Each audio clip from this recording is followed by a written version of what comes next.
بند ہو جاتے ہیں جب زندگی کی ساری راہیں مسدود، گلیاں بند، وہیں ایک راستہ، وہ ہے دعا کا راستہ۔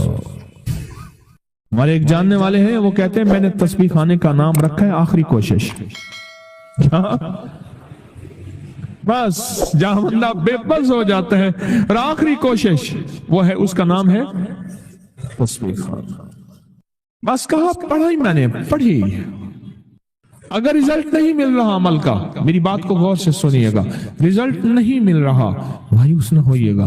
بعض اوقات اللہ پاک بندے کو آزماتے ہیں، اور بعض اوقات گناہ اتنے ہوتے ہیں، نافرمانیاں اتنی ہوتی ہیں، وہ ذکر، وہ تسبیح، وہ عمل ان گناہوں کا مداوع بن رہا ہوتا ہے۔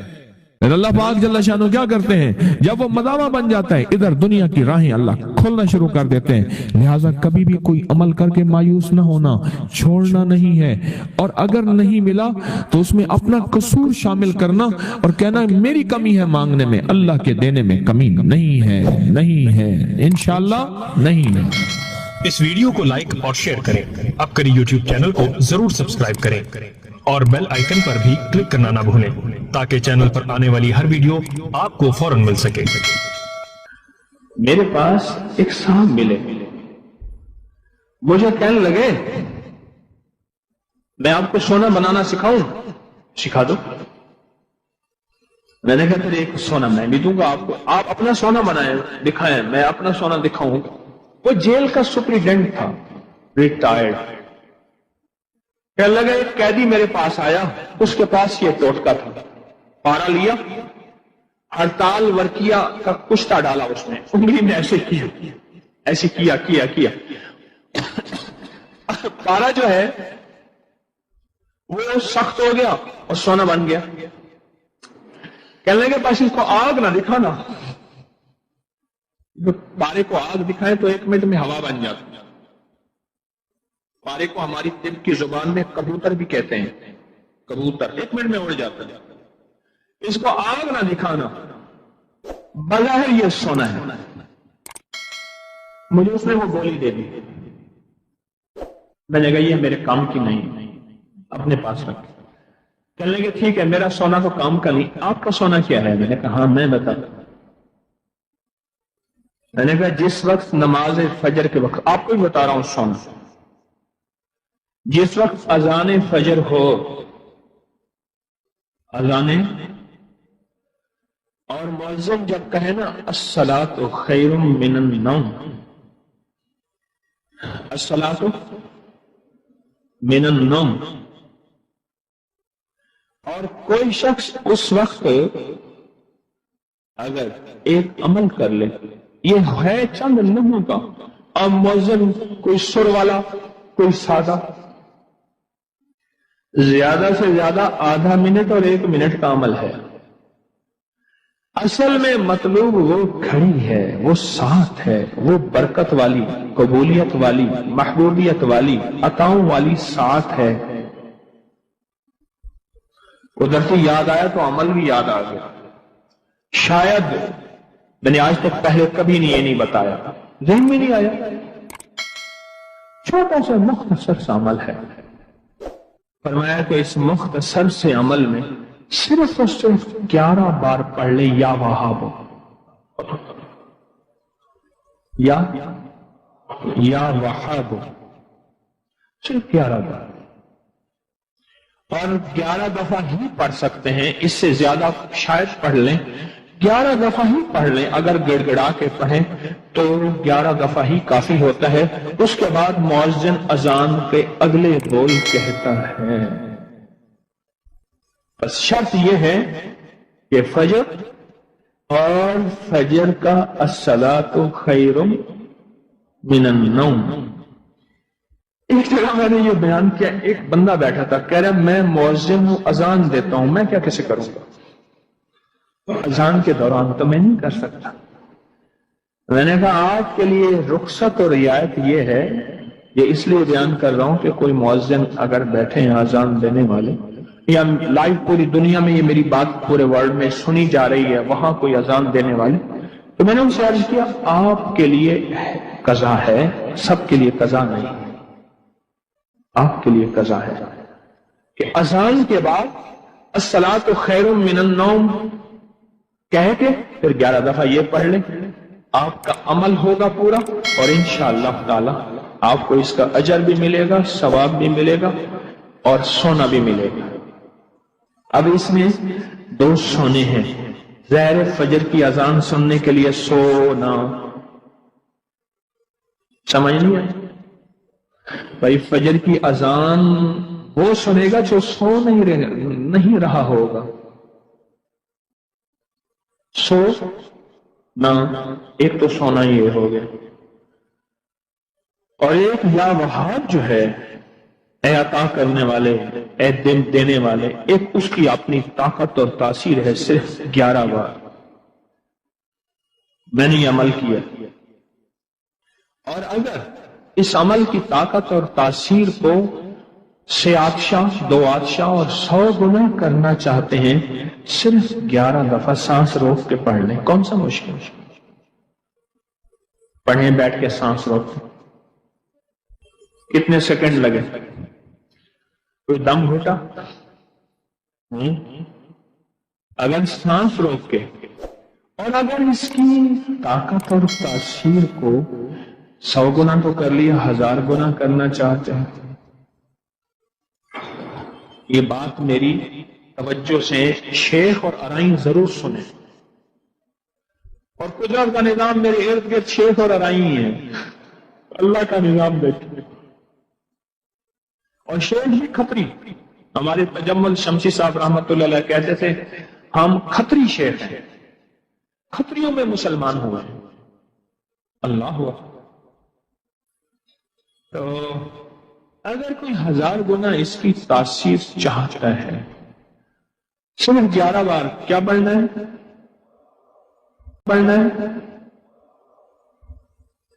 کمنگری کا یہ راز تھا، اگر میں قبر میں لے کے چلا جاتا تو بڑا افسوس ہوتا، سچی بات ہے، افسوس بڑا ہوتا۔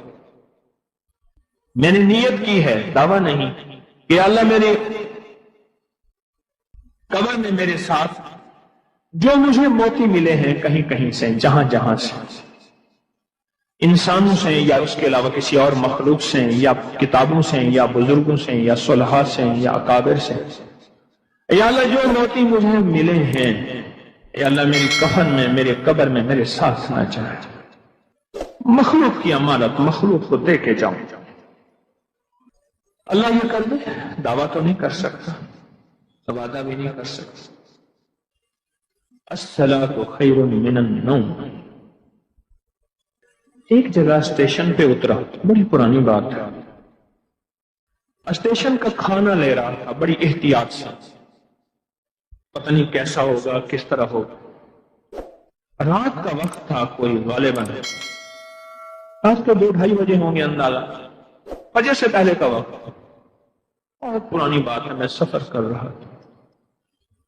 اس بندے کی حالت میں نے دیکھی، ساتھ اذان تھی اور اس کے اوپر اسپیکر دیکھا۔ ویسے بھی اگر وہ اذان بغیر اسپیکر کی بھی دیں تو اس کے کانوں میں پہنچتی تھی، یعنی احساس مسجد تھی، اذان نہیں مسجد تھی۔ میں نے اس بندے سے کہا، میں نے کہا رزق اللہ سے وسیع مانگنا ہے یا تھوڑا؟ وہ ایسے پیسے دے دیے پہلے میں نے، کہیں ایسا نہ ہو کہ وہ یہ سمجھے کہ مفت کے مال میں مجھے باتیں کر رہا ہے۔ بقول ایک درویش کے، جس کو اللہ کے نام کی دعوت دینی ہے اور اس سے معاملہ ہے، اور سے سمجھے گا، بڑا قیمتی موتی ہے۔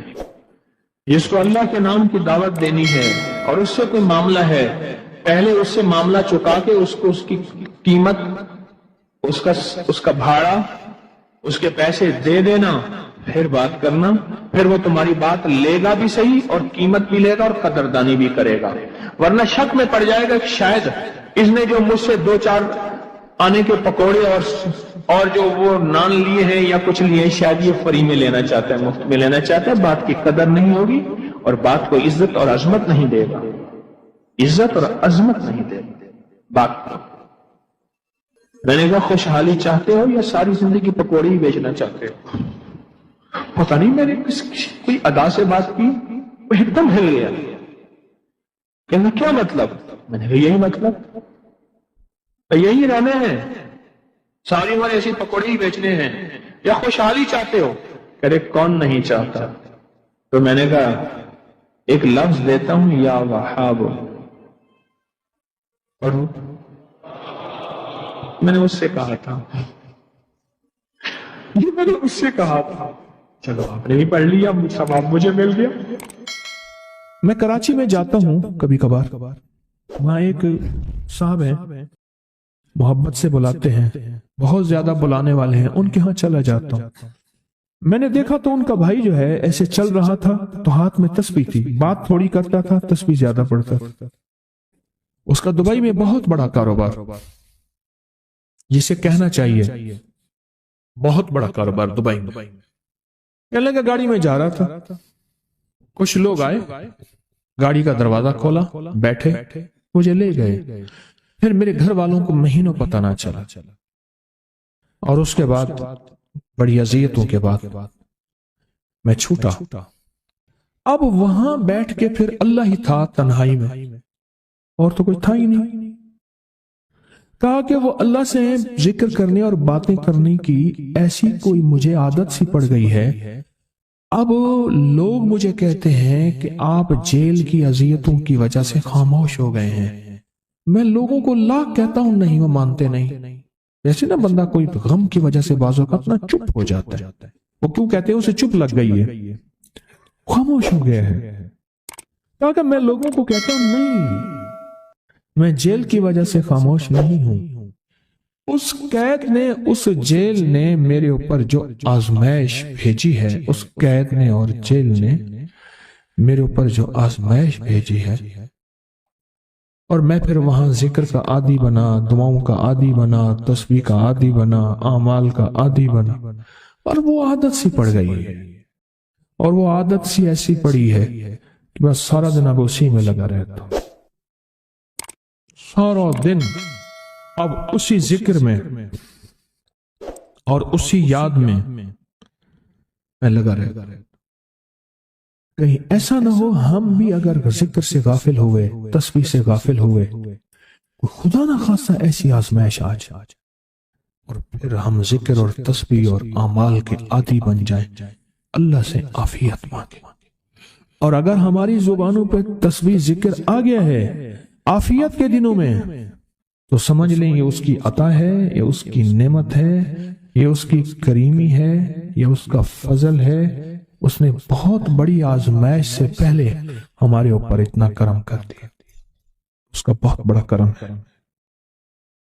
اس لیے اللہ جل شانہ کے حبیب کملی والے نے آزمائشوں سے پناہ مانگی ہے۔ اللہم انی اعوذ بک من جہد البلاء، آزمائش، کوئی بلا آ جائے، ودرک شقاء، شقاوت میں میرا نام آئے، بدبختی میں، یہ بھی آزمائش ہے، وسوء القضاء، میرے لیے ایسے فیصلے ہونا شروع ہو جائیں جو مجھے برباد کر دیں، ایک کے بعد دوسرا میرے حق میں فیصلہ، میرے خلاف فیصلے سارے، وشماتت الاعداء، اور ایسا وقت میرے آزمائش نہ آئے کہ دشمن تالیاں بجائیں، دشمن ہنسیں اور میرا مذاق اڑائے۔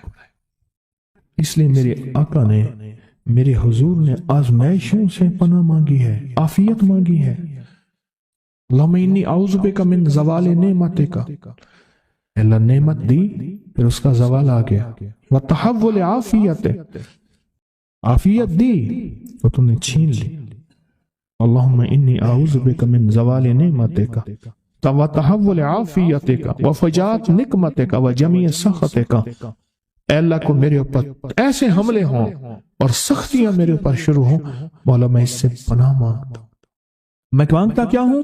ربنا آتنا فی الدنیا حسنۃ، اس سے دنیا کا بہترین پیکج مانگتا ہوں، اور فی الآخرۃ حسنۃ، تو اس سے آخرت کا بہترین پیکج، شاندار، لاجواب، بہترین۔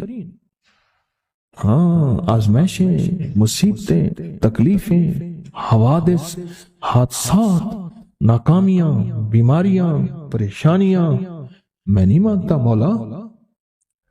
اللہم انی اعوذ بک من الہم والحزن، ہم کہتے ہیں ٹینشن کو، انزائٹی کو، اسٹریس کو، ڈپریشن کو، اندر غم ہے باہر پتہ ہی نہیں، اس کو ہم کہتے ہیں۔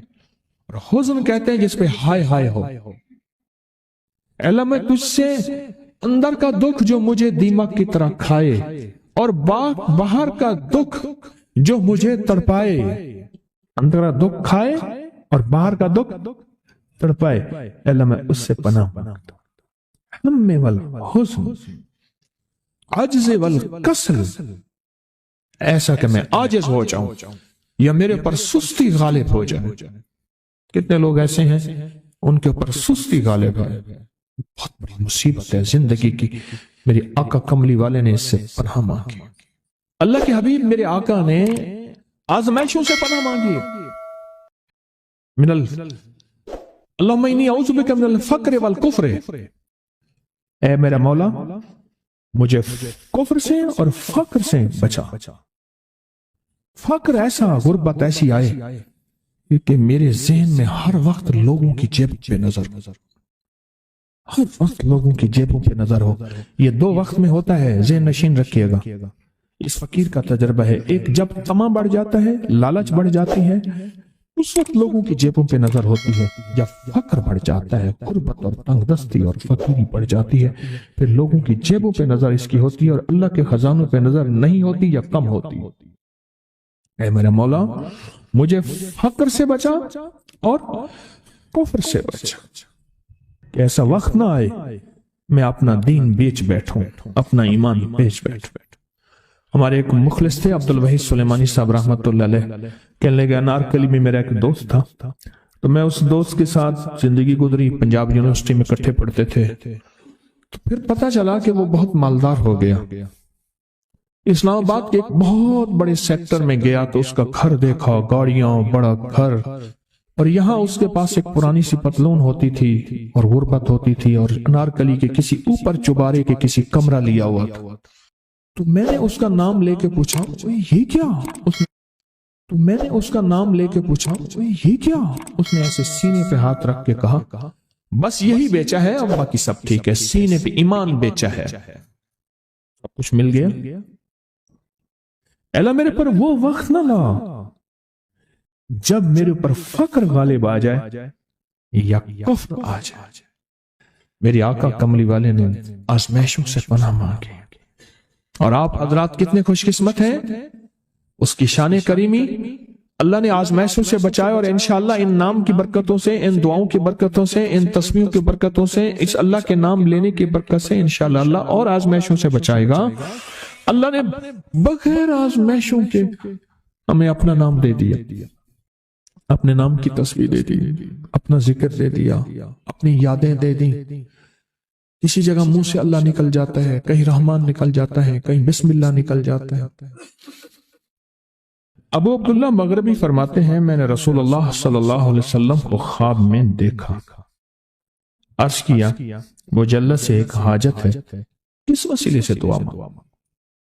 عرض کیا مجھے اللہ سے ایک حاجت ہے، کس وسیلے سے دعا مانگوں؟ کوئی عمل بتا دیں، کوئی وسیلہ بتا دیں آقا۔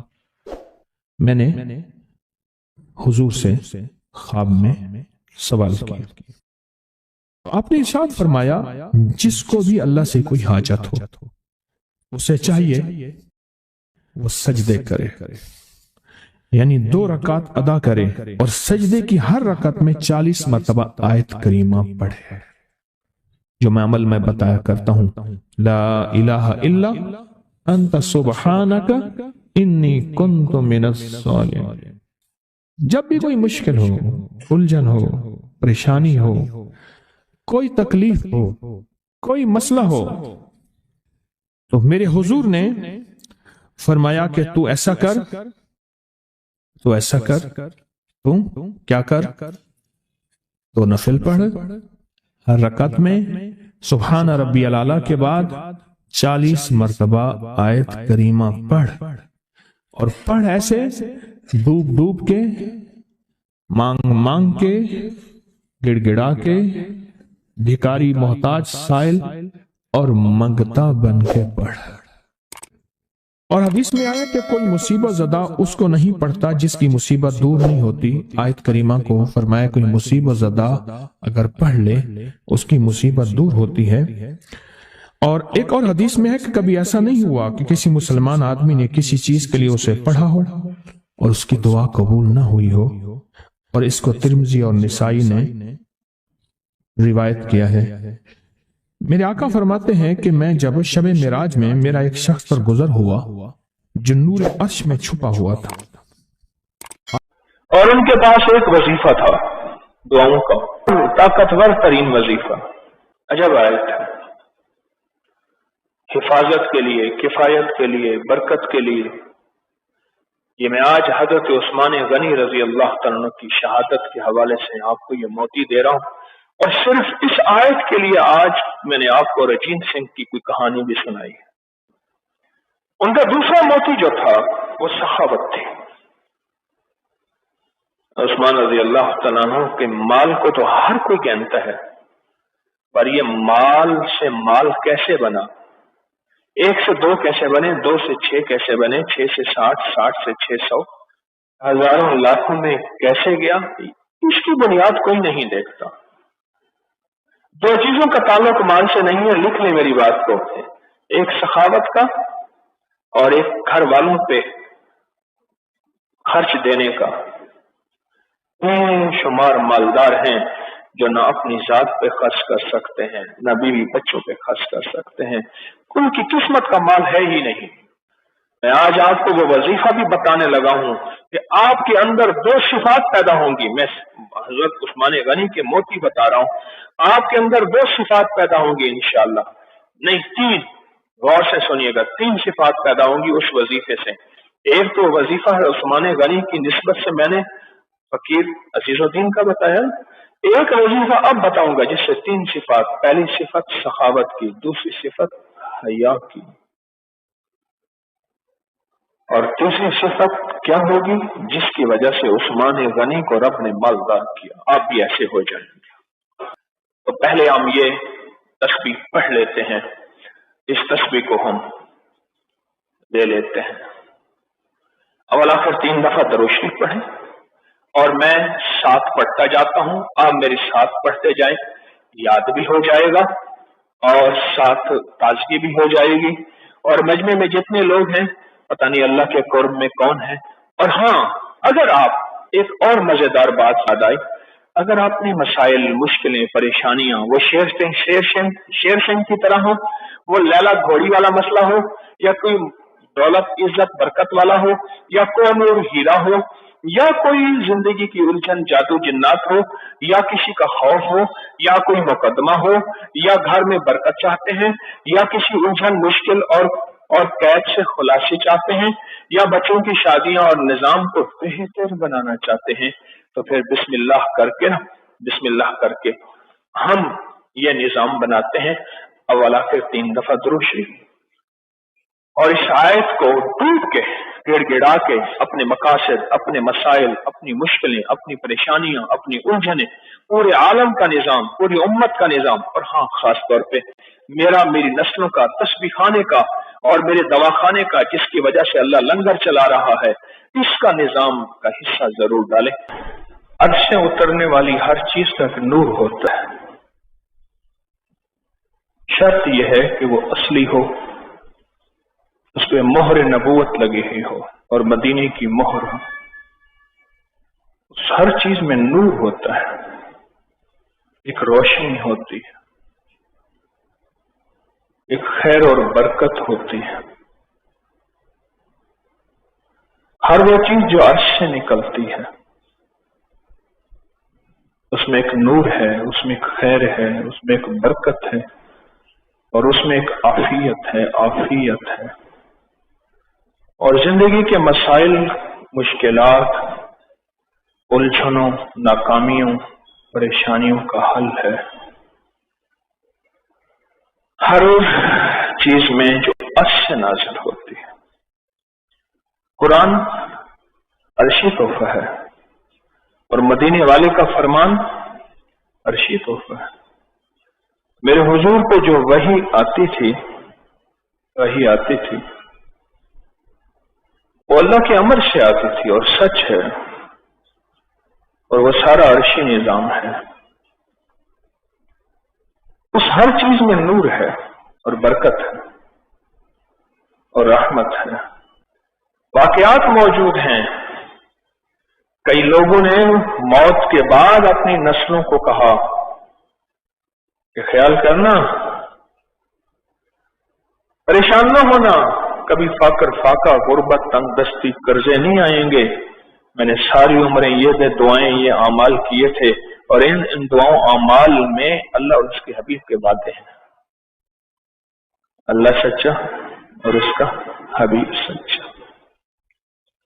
اور اللہ کے وعدے سچے اور اس کے حبیب کے وعدے سچے سچے اور سچے تھے۔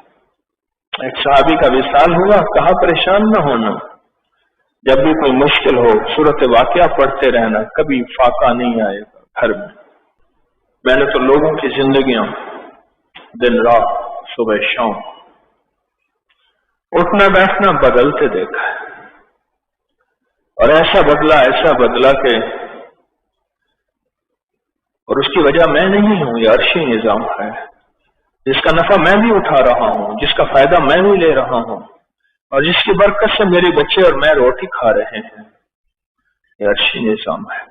حضرت تمیم داری رضی اللہ تعالیٰ عنہ نے، صحابی نے چراغ چلایا، آپ اتنے خوش ہوئے فرمایا کہ کاش کہ اگر آج میری بیٹی ہوتی تو میں اس کے نکاح میں دے دیتا۔ اور حضرت عثمان رضی اللہ تعالیٰ عنہ کیا عظیم ہے کہ رسول اللہ صلی اللہ تعالی علیہ وسلم فرماتے میں عثمان سے حیا کرتا ہوں، کیوں؟ فرشتے بھی اس سے حیا کرتے ہیں، اور فرمایا کہ عثمان میری امت میں سب سے زیادہ حیا والا اور کریم شخص ہے، حیا والا شخص، اتنا حیا عثمان کے اندر تھا۔ اور فرمایا کہ حضرت لوط علیہ السلام کے بعد حضرت عثمان پہلے آدمی ہیں جنہوں نے اللہ کی خاطر اپنے اہل خانہ سمیت ہجرت کی۔ اور ابن ماجہ کی روایت ہے، یہ جبریل ہیں جو مجھے بتا رہے ہیں کہ اللہ نے ام کلثوم کو رقیہ کے مہر کے مثل میں تیری زوجیت میں دے دیا۔ جبریل کا حکم آیا کہ ام کلثوم کا وصال ہوا ہے میرے حضور کی بیٹی کا، تو رقیہ کو ان کے نکاح میں دے دیا۔ اور فرمایا کہ ہر نبی کا جنت میں رفیق ہے، اور اس عثمان غنی رضی اللہ تعالیٰ عنہ جنت میں میرا رفیق ہے۔ اور آگے فرمایا حضرت ابن عباس نے فرمایا حضرت عثمان کی شفاعت سے 70,000 ایسے آدمی جنت میں بلا حساب داخل ہوں گے جو آگ کے مستحق ہو چکے ہوں۔ شفاعت سے 70,000، یہ 70,000 گنتی والے نہیں، 70,000 بے شمار۔ 70,000 سے مراد شمار